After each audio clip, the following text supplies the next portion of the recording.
the downtrodden people sidelined from the general life of Malayalis.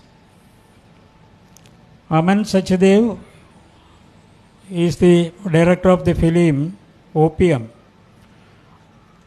This is an Indian film in Hindi language that is being shown in Indian Cinema Now section, based on screenplay by Praveen Kumar Nair and Aman Sachadev.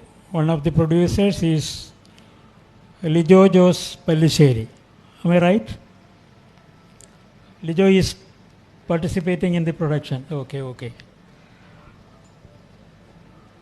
So I would like to call first Aman Sachadev,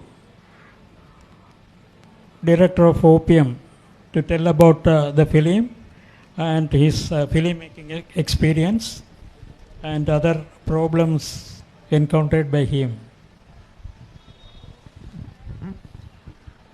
Thank you very much. Thank you for having me. My film is titled Opium. It's 5 stories which are stringed together by the theme of faith and religion. So it's basically the title is based on the Marxist statement, which is religion is the opium of the masses. So in my film, basically 5 protagonists, they are all intoxicated by their thoughts and actions. And the way the 5 stories unfold themselves is basically they go from dystopia to utopia. So from dark stories, they slowly move towards feel-good ones. So, I mean, I just hope that most of you can catch the screenings. One screening is already done, and the second one is due tomorrow, and another one on the 16th. I just hope you all can watch it. Now, Aymar Lebaki, director of Codeliverse, he will talk about it. Thank you. It's a great honor to be here because I guess I never saw an audience so passionate about movies, and I'd never seen a crowd as gathered as this one. I never saw so many people together wanting to see movies, and young people. That gave me some hope. My film is about hopelessness and about violence. 10 different stories told in 10 different moments of Brazilian history, from the 15th century to the future. Different of your film, I go to dystopia, because there's no other way of talking about our history and what I guess is coming for all of us, not just the Brazilians. We are living difficult times, and I guess it's going to get worse. I hope my film, as the other films, and this I have seen excellent film here in this last 3 days, help us not to find answers, but to make the right questions for us to be able to try to again be able to do things together. That's something that we've forgotten in Brazil, and I think that is the only way of trying to reach new solutions for old problems. I don't know if you've seen my movie. If you can, there will be another screening tomorrow, I guess. And well, thank you very much. That's it. Thank you, Aymar Lebaki. Now, it's the turn of Priyanandanan. He is the director of the film Dabari Kurbi. ഈ cinema എന്ന് പറയുന്നത് അല്ലെങ്കിൽ എല്ലാ സിനിമകളും അങ്ങനെ തന്നെയാണ്. നമ്മളൊരു സാധാരണ രീതിയിൽ വളരെ സ്ട്രെയിൻ ചെയ്തിട്ട് തന്നെയാണ് നമ്മൾ ഒരു പ്രൊഡ്യൂസറൊന്നും നമ്മൾക്ക് ആദ്യമായിട്ടൊന്നും അങ്ങനെ വന്നു കിട്ടില്ല എന്നുള്ളതാണ്. അപ്പോൾ അതുകൊണ്ട് തന്നെ നമ്മളുടെ ഒരു സ്വപ്നത്തിലേക്കുള്ള ഒരു യാത്രയാണ് അത്. നമ്മൾ എത്രത്തോളം നമ്മൾക്കത് മുന്നോട്ട് സാധ്യമാവണമെങ്കിൽ, നിങ്ങളെ അലട്ടൊന്നൊരു പ്രമേയം ഉണ്ടെങ്കിൽ അതിൻ്റെ പിറകെ സഞ്ചരിക്കുക എന്നുള്ളത് തന്നെയാണ് നമ്മൾ എല്ലാ കാലത്തും ചെയ്തിട്ടുള്ളത്. പക്ഷേ ഈ സിനിമയ്ക്ക് അങ്ങനെ തന്നെയാണ്. പക്ഷേ ഞാനത് അപ്പോൾ ഇതിൽ ചെയ്തതെന്ന് വെച്ചിട്ടുണ്ടെങ്കിൽ, ഇന്ന് വരെ ഒരു സിനിമയിലും ഇല്ലാത്ത ആളുകൾ, ഇന്ന് വരെ സിനിമയുടെ ഒരു ഭാഷ എന്താണെന്ന് കണ്ടെത്താത്ത ആളുകൾ, ഇന്ന് വരെ തിരശ്ശീലയിൽ ഏതെങ്കിലും ഒരു തരത്തിൽ സിനിമയിൽ അഭിനയിക്കുകയോ മറ്റൊന്നും ചെയ്യാത്ത ആൾക്കാർ, സാധാരണ തൊഴിലുറപ്പിനൊക്കെ പോകുന്ന ഏറ്റവും ട്രഡീഷണൽ ആയിട്ടുള്ള ആദിവാസി സ്ത്രീകളായിട്ടുള്ള ആൾക്കാരെ, അങ്ങനെ ഒരു 60 പേരെ വെച്ചിട്ടാണ് ഈ സിനിമ. 60 അധികം പേരുണ്ട്, പക്ഷേ അങ്ങനെയാണ് വന്നിട്ടുള്ളത്. അപ്പോൾ നമ്മൾ ഈ പറയുന്ന പോലെ തന്നെ നമ്മളുടെ ഒരു സിനിമയിലേക്ക് നമ്മൾ സമീപിക്കുമ്പോൾ, അല്ലെങ്കിൽ ഒരു ആക്ട്രസ് ആയാലോ അതല്ലെങ്കിൽ ഏത് തരത്തിലുള്ള ഒരു അഭിനേതാക്കളെ സംബന്ധിച്ചിടത്തോളം അതൊക്കെ നമ്മുടെ ഇടയിൽ ഉണ്ട് എന്നുള്ളതാണ്. അപ്പോൾ അതിനു വേണ്ടി സജ്ജമാവുക എന്നുള്ളതാണ് ഏതൊരു മനുഷ്യനെ സംബന്ധിച്ചിടത്തോളം അപ്രാപ്യമായ കാര്യങ്ങളൊന്നുമല്ല. പക്ഷേ അതിൻ്റെ ആ ഒരു സ്വപ്നത്തിലേക്ക് മനുഷ്യർ സഞ്ചരിക്കുക, അത് വിടാതെ പിന്തുടരുക എന്നുണ്ടെങ്കിൽ നമ്മൾക്ക് പലതും സാധ്യമാക്കാനുള്ള കാര്യങ്ങൾ ഉണ്ടാവും എന്നുള്ളതാണ്. ആദ്യം നമ്മൾ അതിനോടുള്ള സിനിമയോട് നമ്മൾ കാണിക്കുന്ന ഒരു സത്യസന്ധത, സിനിമ എന്ന് പറയുന്നത് അത് നമ്മളുടെ ഒരു മാധ്യമമാണ് എന്നുള്ളൊരു ബോധ്യം കൂടി ഉണ്ടാവണം എന്നതാണ്. സിനിമ വെറുതെ നേരം പോകാൻ വേണ്ടി മാത്രമുള്ളതല്ല, അതൊരു മാധ്യമമായി തിരിച്ചറിയുന്ന ആളുകൾക്ക്, അത് ഒരു തരത്തിലും തിരിച്ചറിയാത്ത ആളുകളെ വെച്ചുകൊണ്ട് തന്നെ നമ്മൾക്ക് പുതിയ അത്ഭുതങ്ങൾ ഉണ്ടാക്കാൻ എല്ലാ മനുഷ്യർക്കും സാധ്യമാക്കുന്നു എന്നുള്ളത് ദബാരിഗുരിയിലൂടെ എങ്കിലും എനിക്ക് അത് വീണ്ടും ഉറപ്പിക്കാൻ സാധ്യമായിട്ടുണ്ട് എന്നുള്ളതാണ് ഈ ഒരു നിമിഷത്തിൽ എനിക്ക് പറയാനുള്ളത്. Priyan says that he used about 60 tribal people in his film, not actors, but people picked from that particular tribe and utilized them. They actually not acted, but they behaved according to his instructions. That was a very community living with those people, transferring their emotions to the media of film, so that come out well, and people accepted the film in International Film Festival of India. This is the second screening in a festival. So it's a very, very courageous attempt of Priyan. We congratulate you for taking this attempt. So we can ask questions to our guests one by one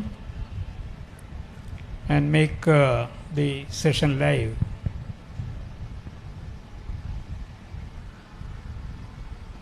നിങ്ങൾ ഇവരുടെയൊക്കെ ചിത്രങ്ങൾ കണ്ടു കാണും. You can ask questions to them. Anybody from your team attending here? People participated in your films unit? No. Anybody present here from your unit? ആരെങ്കിലും ഉണ്ടോ നിങ്ങളുടെ കൂടെ work ചെയ്തിട്ടുള്ള ആരെങ്കിലും? എഴുന്നേറ്റ് നിൽക്കാൻ പറഞ്ഞാട്ടെ. ഉണ്ടെങ്കിൽ പേര് കൂടെ പറഞ്ഞാട്ടെ. ഈ സിനിമയിൽ എൻ്റെ കൂടെ ഇതിലെ നായികമാരായിട്ട് അഭിനയിച്ച 2 കുട്ടികളുണ്ട്. ഒന്ന് മീനാക്ഷി, ശ്യാമിനി. ഉണ്ടെങ്കിൽ സ്റ്റേജിലേക്ക്. നിങ്ങൾക്ക് ചോദ്യങ്ങൾ ആലോചിക്കാനുള്ള സമയം കൂടിയാണ്. അവരെ present please give them a good applause. നല്ലൊരു സിനിമ, വളരെ രസകരമായിട്ട് ഒരു സിനിമ എടുക്കുമ്പോൾ ഭാഷ എങ്ങനെയാണ് നിങ്ങൾ കൈകാര്യം ചെയ്തിട്ടുള്ളത്? ഇപ്പോൾ ഒരു യൂണിവേഴ്സൽ ഒരു തോട്ട് പ്രോസസ്സാണ് അവിടെ നടന്നിട്ടുള്ളതെന്നാണ് എനിക്ക് തോന്നുന്നത്. അതിനെക്കുറിച്ചൊന്ന് പറയാമോ? ഒരർത്ഥത്തിൽ ഞാൻ സത്യത്തിൽ എനിക്ക് മലയാളം മാത്രം അറിയാവുന്ന ഒരാളാണ്. പക്ഷെ ഭാഷ നമ്മളെ സംബന്ധിച്ചിടത്തോളം നമ്മൾ എഴുതി പോകുന്നൊരു സിനിമ, അല്ലെങ്കിൽ നമ്മൾ കൺസീവ് ചെയ്യപ്പെടുന്ന ഒരു സിനിമയിൽ അതിലെന്താണ് പറയാൻ ഉദ്ദേശിക്കുന്നതെന്നുണ്ടെങ്കിൽ അത് അവരിൽ നിന്ന് വന്നുള്ളൂ എന്നുള്ളതാണ്. അത് പറയുന്നത് ശരിയാണോ എന്നുള്ളത് ഓരോ കണ്ണിലും അവരുടെ ചലനത്തിൽ നിന്ന് നമ്മൾക്ക് ബോധ്യമാവും. അതുകൊണ്ട് അതെനിക്കൊരു തടസ്സമായിട്ട് വന്നിട്ടില്ല. ആശയപരമായിട്ട് നമ്മൾ മനുഷ്യൻ നോക്കിയാൽ തന്നെ മനസ്സിലാവുന്നതാണ്. പിന്നെ കൂടുതൽ നമ്മളെ തന്നെ മറ്റു തരത്തിൽ പ്രകാശിപ്പിക്കുക എന്നുള്ളതാണ് ഭാഷ കൊണ്ടുള്ളത്. അല്ലാതെ ഒരു സിനിമയ്ക്ക് അതല്ലാതെയും പ്രകാശിപ്പിക്കാൻ സാധ്യമാണ്. കമ്മ്യൂണിക്കേഷൻ അത് അത്ര വലിയ തകരാറായിട്ട് എനിക്കിതുവരെ ഫീൽ ചെയ്തിട്ടില്ല. നമുക്കറിയാത്തൊരു ഭാഷയിലെ ആളുകളെ അവർ തയ്യാറാണെങ്കിൽ കൂടി അവർ നമ്മളെ കേൾവി സാധ്യതയാണെങ്കിൽ നമുക്ക് അഭിനയിപ്പിക്കാൻ പറ്റും. അപ്പോൾ അങ്ങനെയാണ് സൂഫി പറഞ്ഞ കഥയിൽ ഷർബാനി മുഖർജിയൊക്കെ അങ്ങനെയാണ് ഞാൻ അഭിനയിപ്പിച്ചിട്ടുള്ളത്. ഞങ്ങൾ തമ്മിൽ ഒരു തരത്തിലും മലയാളത്തിൽ തിരിച്ചവർക്ക് മലയാളം അറിയില്ല, എനിക്ക് ഇംഗ്ലീഷും അറിയില്ല. പക്ഷെ അതൊന്നും നമ്മളെ സിനിമ ചെയ്യുമ്പോൾ അതൊന്നൊരു തടസ്സമല്ല. സിനിമയ്ക്കുള്ളത് ഒരു യൂണിവേഴ്സൽ ലാംഗ്വേജാണ്. മലയാളമെന്നോ ഇംഗ്ലീഷെന്നോ മറ്റേ ഇതൊന്നും പ്രശ്നമല്ല. അത് അങ്ങോട്ടും ഇങ്ങോട്ടും കമ്മ്യൂണിക്കേറ്റ് ചെയ്ത് കഴിഞ്ഞാൽ അത് സിനിമയായി. പ്രിയന് പരിചിതമില്ലാത്ത ഒരു ഭൂമികയിൽ പോവുകയും അവരുടെ ഭാഷ ഉൾക്കൊള്ളുകയും അത് സിനിമയിലേക്ക് ട്രാൻസ്ഫർ ചെയ്യാൻ ശ്രമിക്കുകയും ചെയ്തു. അതൊരു വിജയമായി. നമുക്കത് മനസ്സിലായെങ്കിൽ അതാണ് അതിൻ്റെ വിജയം. അതൊരു ഡെയർ അറ്റംപ്റ്റാണ്. വളരെ വിപ്ലവകരമായ ഒരു ശ്രമമാണ് നടത്തിയത്. പ്രിയനെ അതിൽ പ്രത്യേകം അഭിനന്ദിക്കുന്നു. പ്രിയൻ്റെ കരിയറിൽ തുടക്കം മുതൽ തന്നെ സഞ്ചരിക്കുന്ന ആളാണ് ഞാനൊരു ഒരു അവാർഡ് കമ്മിറ്റിയുടെ ചെയർമാനായിരുന്നപ്പോൾ പ്രിയൻ്റെ ചിത്രത്തിനാണെന്ന് അവാർഡ് കൊടുത്തത്. അതൊരു ഒരു ആറ്റിറ്റ്യൂഡാണ്, അപ്രോച്ചാണ്. ഇതിന് ഇംഗ്ലീഷൊന്നും അറിയണമെന്നില്ല. സിനിമയുടെ ഭാഷ നമുക്ക് സിനിമയെ സ്നേഹിക്കുന്നവരിലേക്ക് ട്രാൻസ്ഫർ ചെയ്യുമെന്നുള്ളതാണ് പരകായ പ്രവേശം. യെസ്, ഇനിയുണ്ടല്ലോ. Questions are there. Our guests are waiting for your questions. You can also ask about their films and general questions about filmmaking. Yes. To Aman Sachdev. Pardon? Aman Sachdev, the opium filmmaker. കാണുന്നില്ല. ആരാ? ഓ, അങ്ങാണോ? ഒന്ന് മുമ്പോട്ട് വരൂ. Please do come. My question to Aman Sachdev is that whether the film is triggered by Communist Manifesto. The opium, religion is the opium of people. Is it triggered by Communist Manifesto, or the dystopia are speaking about the pre-Communist Manifesto period, the dystopia, and then you are coming to the utopia. Then the 5 different worlds in a single country, the different five continents in a single country, faith-wise, ideology-wise. Then what is your explanation on that dystopian scenario to utopia? That is from pre-Communist Manifesto period to modern period. I didn't fully understand the question, but I believe... Question brief. Make it brief. Okay, sir. Focus to the question only. Okay, whether you are triggered by Communist Manifesto in describing the dystopian scenario pre to the manifesto period, and then coming to the utopian period of modern times, like in Kerala, the Kerala utopia, from that dystopia. No, sir. I think it's fairly simple. I had 5 stories, and some of them are dark. One of them is a comedy, and one of them is a very good feel-good film. So the only idea of showing 5 stories moving from dark to hopeful ones was the reason that is what humanity wants, right? You want to live in harmony. You don't want conflict. Because the theme is faith and religion, I felt that this would be an apt title for it. Okay. So I just borrowed it from the Marxist statement, but it has nothing to do with the manifest or anything to do with a specific state or country. Okay, These are just 5 human stories told in completely different worlds. Okay, thank you, Aman. Next. Somebody is there asking, standing, that lady. Please. പ്രിയനന്ദനോടാണ്. ഈ cinema കഥാപാത്രങ്ങളുടെ സംഭാഷണത്തിലൂടെ അല്ല, മറിച്ച് ദൃശ്യഭാഷയിലൂടെയാണ് അത് വിജയിച്ചിരിക്കുന്നത്. കഥാപാത്രങ്ങളുടെ ഇരുള ഭാഷയേക്കാൾ ആ picture നൽകുന്ന ദൃശ്യഭാഷയിലൂടെ വിജയിച്ചൊരു ഫിലിമായിട്ടാണ് ഇന്നലെ എനിക്കത് അനുഭവപ്പെട്ടത്. ഇതിൻ്റെ ആദ്യ അവസാനം ഒരു മ്യൂസിക്കുണ്ട്, അതിൻ്റെ പ്രമേയത്തോട് ചേർന്ന് പോകുന്ന. ഇതെങ്ങനെയാണ് ക്രിയേറ്റ് ചെയ്തത്? ആണോ ഒരു പടം കണ്ടുകൊണ്ടിരിക്കുമ്പോൾ നമ്മളറിയാതെ നമ്മുടെ കണ്ണ് നിറയ്ക്കുന്ന ഒരു മ്യൂസിക്കാണ് അതിനകത്തുള്ളത്, ആ ഒരു പശ്ചാത്തല സംഗീതം. അതെങ്ങനെ ക്രിയേറ്റ് ചെയ്തു എന്നുള്ളത്. പശ്ചാത്തല സംഗീതം എന്തെന്നെ പറയുകയാണെങ്കിൽ ഒരു സിനിമ ചെയ്യുമ്പോൾ നമ്മുടെ ഉള്ളിലൊരു മൂളലുണ്ടാവും. പക്ഷെ അത് മനോഹരമാക്കിയത് PK സുനിൽ കുമാർ എന്ന് പറയുന്ന വളരെ മനോഹരമായ ഒരു മ്യൂസിക് ഡയറക്ടർ ഉള്ളതുകൊണ്ടാണ്. അയാൾ കൂടെയാണ് ഒരു സിനിമയിൽ നമ്മൾ ഒക്കെ ഒരു ഡയറക്ടർ എത്രത്തോളം ആണ് എന്ന് വെച്ചിട്ടുണ്ടെങ്കിൽ പോലും അതിനെ നമ്മൾ ഉദ്ദേശിക്കുന്നതിനപ്പുറത്ത് നിന്ന് അതിൻ്റെ അടിയിൽ ഒരു ചുവന്ന വരയിടാൻ ഒരുപാട് ആളുകൾ നമ്മളെ സഹായിക്കാറുണ്ട്. അതൊക്കെ തന്നെയാണ്. പിന്നെ ഛായാഗ്രഹണമായാലും അത് തന്നെയാണ്. നമ്മൾ പരമാവധി ഇതിൽ ശ്രദ്ധിച്ചിട്ടുള്ള എന്താണെന്ന് വെച്ചിട്ടുണ്ടെങ്കിൽ ഒരു അട്ടപ്പാടിയുടെ ഒരു സൗന്ദര്യത്തെക്കാൾ ഉപരി എന്തായാലും ഇവർ നടന്നു പോകുന്ന അല്ലെങ്കിൽ ഇവരനുഭവിക്കുന്ന ഒരു സംഘർഷമായിട്ടുണ്ടാക്കുന്ന പ്രദേശങ്ങൾ കണ്ടെടുക്കാൻ ശ്രമിച്ചിട്ടുണ്ട് എന്നുള്ളതാണ്. തിരക്കഥ കഴിഞ്ഞിട്ട് നമ്മൾ അതിന് വേണ്ടിയിട്ടുള്ള അലച്ചിലുകളായിരുന്നു. ചിലപ്പോൾ അതിൻ്റെ ഒരു രണ്ടാമത്തെ ഷോട്ടൊക്കെ ഒരുപാട് കിലോമീറ്ററുകൾ അപ്പുറത്ത് വെച്ചിട്ടാണ്. അപ്പോൾ അതുകൊണ്ട് ആ കഥാപാത്രത്തിൻ്റെ മാനസികാവസ്ഥയോട് അത് എത്രത്തോളം ആളുകൾ തിരിച്ചറിയുമെന്നും നമ്മൾക്കറിയില്ല. പക്ഷെ നമ്മൾ അതിനു വേണ്ടി നന്നായിട്ട് അലഞ്ഞിട്ടുണ്ട്. ഏകദേശം ഒരു 6 മാസത്തോളം ഞാൻ അട്ടപ്പാടിയിൽ ജീവിച്ചിട്ടുണ്ട്. അവിടെ തന്നെ ജീവിച്ചിട്ടുണ്ട്. അപ്പോൾ അതുകൊണ്ട് നമ്മൾ അതിൻ്റെ ഓരോ പ്രദേശങ്ങളും അതുമായി ബന്ധപ്പെട്ടിട്ട് അവിടുത്തെ അട്ടപ്പാടി ഇപ്പോൾ നമ്മൾ വിചാരിക്കുന്ന പോലെ അത്ര ഒരു കാലാവസ്ഥയുള്ളൊരു സ്ഥലമൊന്നുമല്ല. 7 കാലാവസ്ഥകളാണ്. അതിലൊരു വല്ലാത്തൊരു രീതികളുണ്ട്. പരിസരങ്ങളൊക്കെ വളരെ വേറെ രീതികളാണ്. അപ്പോൾ അതിനെ അറിയുക എന്നുള്ളതാണ്. നമ്മൾ പറയാൻ പോകുന്ന ഒരു സ്ഥലത്തെ കൃത്യമായിട്ട് അറിയുക, അതിൽ നമ്മുടെ കഥ എങ്ങനെ യോജിക്കുന്നു എന്നുള്ള അതാണ്. അപ്പോൾ അതുകൊണ്ട് അത് നന്നായിട്ട് ഹോംവർക്ക് ചെയ്തിട്ടുണ്ട്. പിന്നെ വളരെ ചെറിയ ഫണ്ടായതുകൊണ്ട് നമ്മൾ ഭയങ്കര ബുദ്ധിമുട്ടാണ്. നമ്മളെപ്പോലെയുള്ള ആളുകൾ സിനിമ പിടിക്കുമ്പോൾ അത്രത്തോളം ഹോംവർക്ക് ചെയ്യണം. കാരണം ഞങ്ങൾക്ക് ചെറിയ ഫണ്ട് ഉണ്ടാവുള്ളൂ, ഒരുപാട് പൈസയൊന്നും നമ്മൾക്ക് അങ്ങനെ ഉപയോഗിക്കാൻ ഉണ്ടാവില്ല.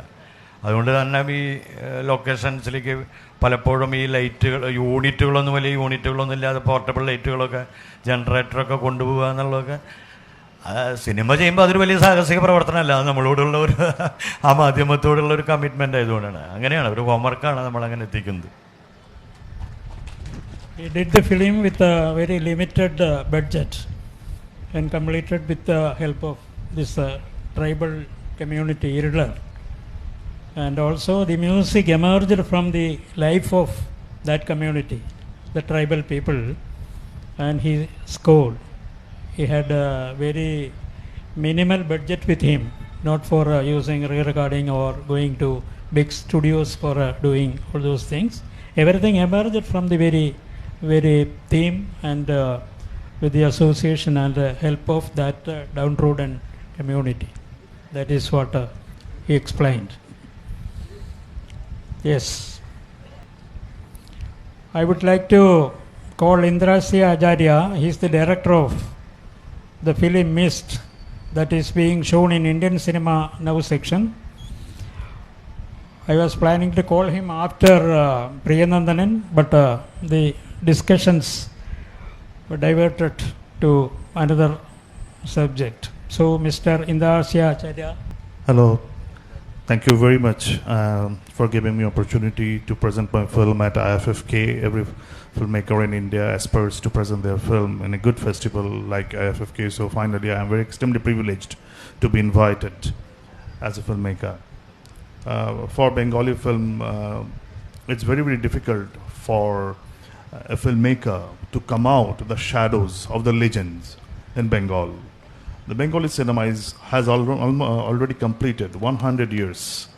So we are still under the shadow of Satyajit Ray, Mrinal Sen, Tapan Sinha and great legendary filmmakers. So you can understand how difficult it is for a new filmmaker to come out their shadow and to mark something by their own. So we still face the problem. And in Kolkata, in Bengal, it's very, very difficult to make independent films and to run it in theaters and to earn business for their next film. So making films itself is a journey. Then the next journey is to release the film and to get business from the film. So I was nowhere in the film till 2011-12. And I used to be a consultant in one of the big 4 firms. I was in PricewaterhouseCoopers. But I continued making films. My company helped me doing that. But now I am fully into films. the latest film Niharika. This is my fourth film, and we are going to make the Indian premiere at Kerala International Film Festival. Yesterday there was a screening, and I'm extremely satisfied with the number of people gathered at the screening and the way question answer took place. It was wonderful. And today there is another screening at Nila at 6:30, and tomorrow the screen 2 at 12. So basically the film is about a woman who empowered herself after coming through a dark and abusive childhood. For myself, I wanted to get rid of the modern society surrounded by mobile phones and computerization and digitization, everything. I wanted to get back to my childhood or to my youthhood at the time of 84 and 88. So this film is based on that, has been shot in a very deserted land in a state, Bihar, and the journey of a woman, how she empowers herself with the help of atmosphere and the house she lives in, she uses for her last shelter. The name of the house is Niharika, as the film's name. So basically I'm extremely happy to present the film here, and this film actually took 1.5 years to complete. We have shot different seasons in different sessions, because whenever we collected fund, we went for shoot. Whenever we collected fund, we went for shoot. So finally, after 4 schedules, we have been able to complete the shoot, and we have been immensely thankful to the 17 acquaintances of mine who helped funding this project. So this project has almost 17 financiers or producers. So they're all happy with the progression of film, and hopefully we will be able to come out the film to the theaters very soon. And thank you very much for being here. Thank you, Indrasis. Indrasis film is also crowdfunding film. Yesterday we met another director who made his film through this crowdfunding. This actually, Kerala started this crowdfunding filmmaking with John Abraham. His film Amma Ariyan. Amma Ariyan was done in such a way, crowdfunding. People, 1 rupee, 2 rupee to 100 rupee. He gathered money. He's a very close friend of mine.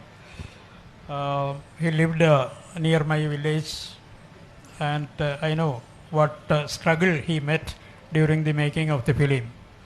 Before his death, actually, he visited me and we had a one-day chat. It's very sober John. He discussed about his dreams at that time. His dreams were very, very big dreams. And finally, I heard the news that he died after falling from a building at Calicut. Very tragic incident. He's a very, very promising filmmaker from Kerala. So the good films will now the mode of filmmaking has completely changed to digital format. Last year there was a person attending this session who made a film with this mobile camera, and when we are watching the film, we don't feel the difference between making from an ARRI camera and this mobile camera. That is the final outcome, is the result of filmmaking, what they are dreaming and how they are conceiving the frames, and how they are managing the people, not actors. Maybe actors will be there, but managing the characters, how they are doing that. That is the main thing. The filmmaking has come to that type of filmmaking in this digital mode.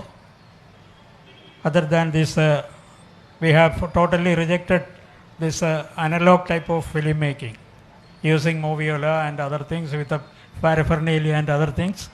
And when we switched to this Nagra recorder during 70s, the people in Madras studios, they were making laugh at us.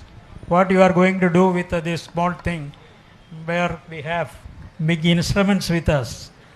We were carrying Nagra for recording at that time, sync shooting. So subsequently, after 10 years, we were running for a Nagra equipment in Madras itself. We were trying to get one for an emergency thing and finally got it. At that time there were 50 Nagras in Madras. The total filmmaking process has changed very much. Now it is like this mobile camera, anybody can make films. I am also planning to take a film through this mobile camera. I got one iPhone now, 14. So everybody can try, make it, make films, make your, like Priyanandan said, make your dream real. Take your dream to reality using any type of medium with you. Not go for this big, what you call caravan, big shooting facilities and big stars. Yesterday you might have seen the Mammootty film. Only one star is Mammootty. Nobody else. Entire crew and the people are new people. From the director, Lijo brought from his place. So that is the experience. That is the experiment. We should try filmmaking to that extreme that we want. So questions you can ask. Time is there for one or two questions. Yes, he is again.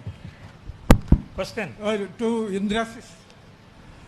You mentioned about the strong clutches of the previous masters. You are inside.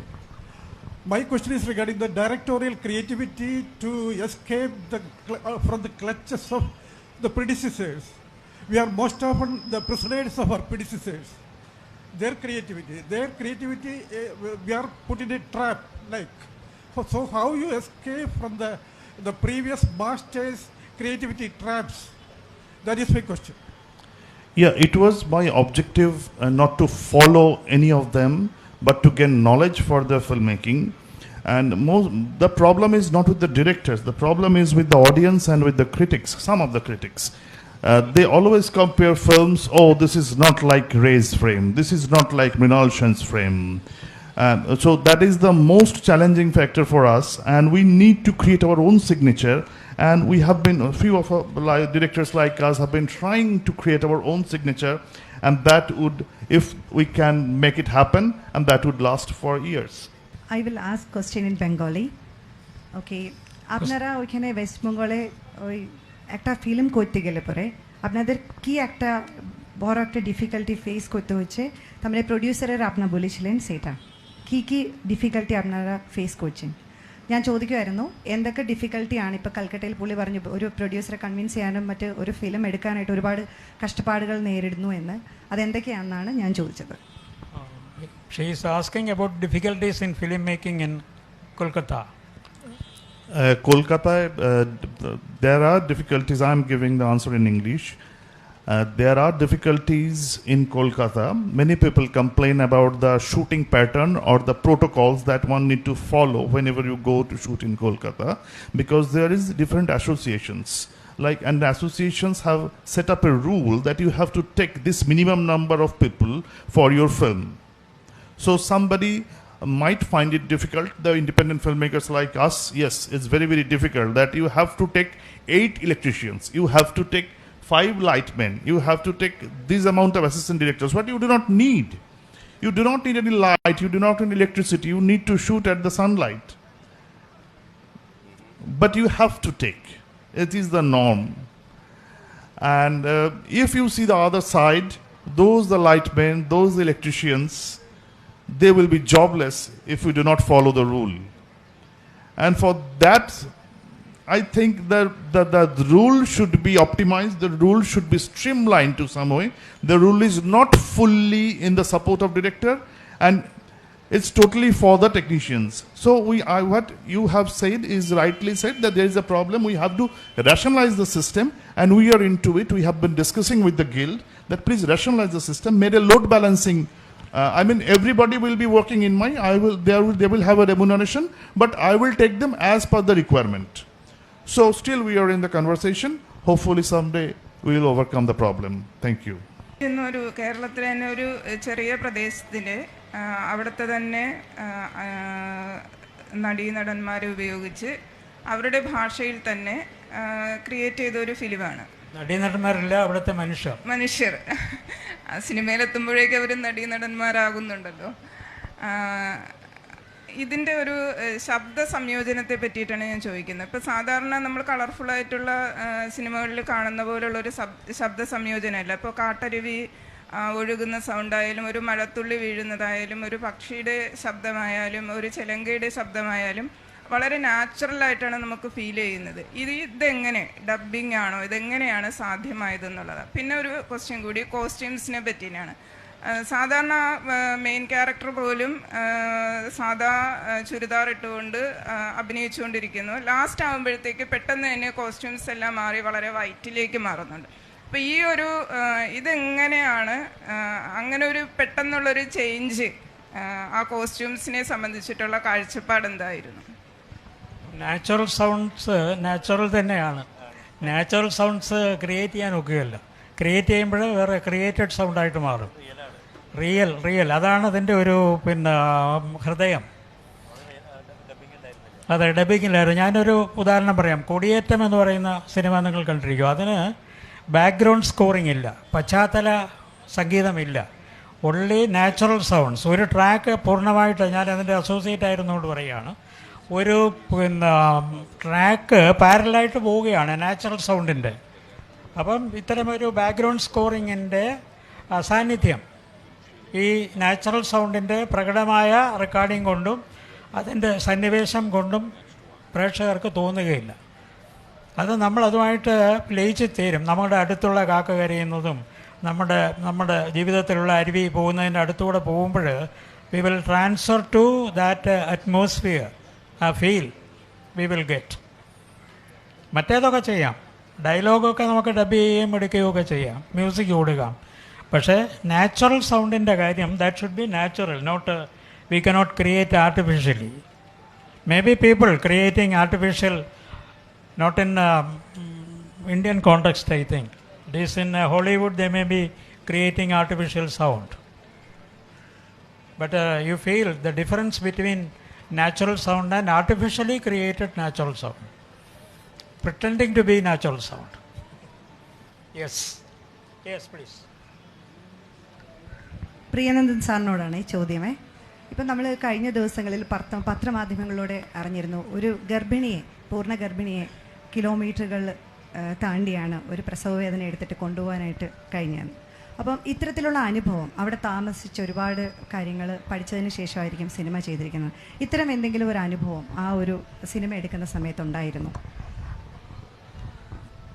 അവിടെ ഏറ്റവും വലിയ പ്രശ്നം അനുഭവിക്കുന്നത് പറയുന്നത് അവരുടെ യാത്രാ സൗകര്യങ്ങൾ തന്നെയാണ്. പലപ്പോഴും ഈ ഒരു 3-4 വീടുകളുള്ള സ്ഥലങ്ങളുണ്ട്, കാടിൻ്റെ നടുവിലൊക്കെയാണ് അവർ വീടൊക്കെ വെക്കുക എന്ന് പറയുന്നത്.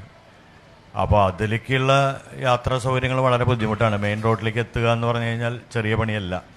പലപ്പോഴും ഇതേ രീതിയിലാണ്. ഇപ്പോൾ ഈ സിനിമയിൽ ഞാൻ അങ്ങനെ തന്നെ ഉപയോഗിച്ചിട്ടുണ്ട്. ആ ചില വഴികൾ താണ്ടി പോകുമ്പോൾ ഈ തുണി കെട്ടിയിട്ട് തന്നെ വേണം പോകാൻ എന്ന് പറയുന്നത്. അപ്പോൾ അതിനൊക്കെ ഏത് രീതിയിലാണ് നമ്മൾ വികസനം എന്ന് പറഞ്ഞിട്ട് മെയിൻ റോഡ് വെച്ച് കെട്ടിയിട്ട് മാത്രം പോലില്ല മോന്. നമ്മൾ വികസനം എന്ന് പറയുന്നത് മുഴുവൻ അങ്ങനെയാണ്. നമ്മൾ എസ്റ്റാബ്ലിഷ്മെൻറ്റിൻ്റെ പുറത്താണ്. നമ്മൾ എങ്ങനെ ആ ഭംഗിയിൽ ആണത്. അതല്ലാതെ എങ്ങനെയൊക്കെ പറ്റുമെന്ന് നോക്കണം. കാരണം അതിന് അവരെ കൊണ്ടുവന്ന് നമ്മളൊരു നഗരത്തിൽ താമസിപ്പിക്കുകയല്ല എൻ്റെ അർത്ഥം എന്ന് പറയണത്. അത് നമ്മൾ ചെയ്യുന്ന ഏറ്റവും വലിയ തെറ്റാണ്. ഒന്നാമത് ഇത്തരം ഒരു സമൂഹത്തിൽ വരുമ്പോൾ അവരുടെ ശീലങ്ങളെയാണ്, അല്ലാണ്ട് നമ്മുടെ ശീലങ്ങളെ വെച്ച് കോൺക്രീറ്റ് കെട്ടിടങ്ങളുണ്ടാക്കി അവർക്ക് വെച്ച് കെട്ടിയിട്ട് അവിടെ താമസിപ്പിക്കാൻ പറയുന്നിടത്തുനിന്നല്ല. അവർ ഏത് രീതിയിലാണോ താമസിക്കുന്നത് ആ രീതിക്ക് എന്ത് സൗകര്യങ്ങൾ ചെയ്തു കൊടുക്കണം എന്നുള്ളതൊക്കെ ഉണ്ട്. അപ്പോൾ ഒരു സംസ്കാരത്തെ അറിയാതെ അല്ലെങ്കിൽ അതുമായി ബന്ധപ്പെട്ട കാര്യങ്ങൾ അറിയാതെ പോകുന്നു എന്നുള്ളതിനാണ് എൻ്റെ കുഴപ്പങ്ങൾ പറയുന്നത്. അത് നിരന്തരമായി സംഭവിച്ചുകൊണ്ടിരിക്കുന്ന കാര്യങ്ങൾ അവിടെ. കാരണം അത്രയാണ്. കാരണം നമ്മൾ എല്ലാവർക്കും റോഡ് സൈഡിൽ വരിയായിട്ട് താമസിക്കാൻ പറ്റില്ലല്ലോ. അപ്പോൾ അതിനെന്ത് വഴി എന്ന് കണ്ടെത്തേണ്ടത്, കോടികൾ ഒരുപാട് പോയിട്ടുണ്ടല്ലോ, ചോദ്യം ബാക്കി കിടക്കുകയാണ്. അതാണ്, അത് ഭരണകൂടങ്ങൾ തീരുമാനിക്കട്ടെ. അത് പ്രകൃതിയുടെ മക്കളാണ്. അവരെ അവിടെ നിന്നും പറിച്ച് നഗരവൽക്കരിക്കുകയോ ഒക്കെ ചെയ്തു കഴിഞ്ഞാൽ അവരുടെ ജീവിതം തന്നെ അസാധ്യമായി തീരും. ഇവിടെ അടുത്ത തലമുറയ്ക്ക് ഇവിടെ ജീവിതം സാധ്യമാണോ എന്ന് ചോദിക്കുന്നത് മാതിരി അവർക്ക് വനത്തിൽ അതിൻ്റെ ഒരു അന്തരീക്ഷത്തിൽ ജീവിക്കുന്ന ആളുകളെ നഗരവൽക്കരിക്കുക എന്നുള്ളത് ഏറ്റവും അപകടകരമായ സംഗതിയാണ്. പിന്നെ വേണ്ട ഒരു സംഗതി അവരുടെ ഈ ആധുനിക യുഗത്തിൽ ഈ വൈദ്യസഹായം നൽകുക എന്നുള്ളത്.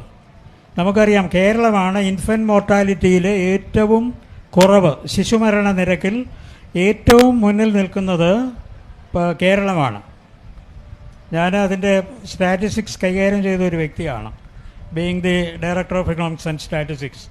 അവിടെ ഡൽഹിയിലൊക്കെ ചെന്ന് പ്രസൻറ്റ് ചെയ്ത് കോളർ പോക്കി ഞങ്ങൾ കേരളീയരാണ് ഏറ്റവും മികച്ച ഇൻഫൻറ്റ് മോർട്ടാലിറ്റി, അതുപോലെ തന്നെ പിന്നെ ഗർഭിണികളുടെ മരണം ഒക്കെ കുറച്ചു കൊണ്ടുവരുന്നത് നമ്മളാണെന്നാണ്. പക്ഷേ ഈ ആദിവാസി ഏരിയയിൽ നമ്മൾ വായിക്കുന്ന പത്ര റിപ്പോർട്ടിൽ അവിടെ ഇപ്പോഴും ശിശുമരണം കൂടുതലാണെന്നാണ്. അത്തരം കാര്യങ്ങളിൽ അവരെ എത്തിക്കാനും, അല്ലേ, അവിടുത്തെ ആളുകൾ പറയട്ടെ, ആ ഒരു കാര്യത്തിൽ നമ്മൾ ഉണർന്ന് പ്രവർത്തിക്കുകയും അവർക്ക് വൈദ്യസഹായം എത്തിക്കത്തക്ക വിധത്തിലുള്ള മൊബൈൽ വണ്ടികളും മൊബൈൽ വണ്ടിയിൽ ഡോക്ടർമാരുടെയും ആശുപത്രിയുടെയും പരിചരണം നൽകുകയും ചെയ്തു കഴിഞ്ഞാൽ അത് നമുക്ക് പിന്നെ പരിഹരിക്കാൻ കഴിയുമെന്നാണ് എനിക്ക് തോന്നുന്നത്. അതുപോലെ തന്നെ അവിവാഹിതരുടെ ആളുകളുടെ ഗർഭം, അത് ചിലപ്പോൾ മെയിൻലാൻഡിലുള്ള ആളുകൾ ചൂഷണം ചെയ്യുന്നതായിരിക്കും. അതൊക്കെ സോഷ്യലായിട്ടുള്ള ഒരു ഇതുണ്ടാക്കി ഒരു കവചം തീർത്ത് അവരെ സംരക്ഷിക്കാനുള്ള നടപടികൾ ചെയ്യണം. അല്ലാതെ അവരെ നഗരവൽക്കരിക്കുകയും അവരെ എല്ലാം നഗരത്തിൽ ഒന്ന് താമസിക്കുകയും ചെയ്യുന്നത് ശരിയായിരിക്കല്ലേ. In Bengal it is, excuse me Acharya, Bengal the entire villages are moving to cities, that is being deserted. Bengal ഗ്രാമങ്ങളെല്ലാം ഡെസേർട്ട് ചെയ്യപ്പെടുകയാണ്. അവരൊക്കെ നഗരത്തിലേക്ക് പലായനം ചെയ്യുകയാണ്. അത് ജോലിക്ക് വേണ്ടിയിട്ടാണ് പലായനം ചെയ്യുന്നത്. അവർക്ക് അവിടെ താമസിക്കാൻ സാധ്യമല്ലാത്തത് കൊണ്ടാണ് ബംഗാളി ഗ്രാമങ്ങളിൽ നിന്നും ആളുകൾ നഗരത്തിലേക്ക് വരുന്നത്. ഇപ്പോഴത്തെ ഗ്ലോബലൈസേഷൻ്റെ, നേരത്തെ പറഞ്ഞല്ലോ, ഗ്ലോബലൈസേഷൻ്റെ മറ്റൊരു ഇറ്റ്സ് എ ഫലമാണ്. ഈ unemployment, poverty, everything is part of globalization. We are being driven to such a situation by the capitalist setup, or I may call crony capitalism. In exact word is crony capitalism. A set of people, you may be knowing the term crony capitalism. Set of people are stealing our life. Two or three or four people are entirely stealing the wealth of the country under the blessing of the rulers. Okay. Any other question? Otherwise, we will wind up. If agreed, we will wind up and thank our honorable guests of the day, session 2, Aymar Labaki, Indrasis, Priyanandanan, Aman Sachadev. Give them a big applause. Tomorrow also, the same time, we will commence the deliberations by 11 o'clock. That is the first session, then followed by a second session also. Thank you all.